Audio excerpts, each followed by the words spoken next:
Dalam rangka penanganan dan juga pencegahan COVID-19 atau virus corona, pemerintah Kota Palembang menggelar rapat gugus tugas penanganan percepatan COVID-19 secara terbatas yang bertempat di Rumah Dinas Wali Kota Palembang. Rapat tersebut dipimpin langsung oleh Wali Kota Palembang Harno Joyo, didampingi Wakil Wali Kota Palembang Fitrianti Agustinda beserta jajarannya. Usai memimpin rapat, Wali Kota Palembang mengatakan dari hasil rapat tadi salah satunya akan menjadikan Rumah Dinas Wali Kota Palembang untuk dijadikan posko komando terpadu selama penanganan virus corona.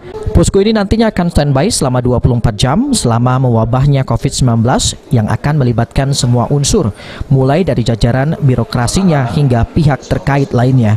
Komando mulai hari ini didirikan di sini, ya, mungkin di tempat ada dibikin posko komando khusus untuk penanganan COVID. Ini ada di sini, ya. Oke, mulai. Yang dilibatkan tadi siapa masanya? Dari kawan-kawan dilibatkan apa? Iya Pak, untuk pelibatan posko komando itu melibatkan unsur mana saja Pak? Oh, sesuai sekarang. Heru Wahyudi, Val TV.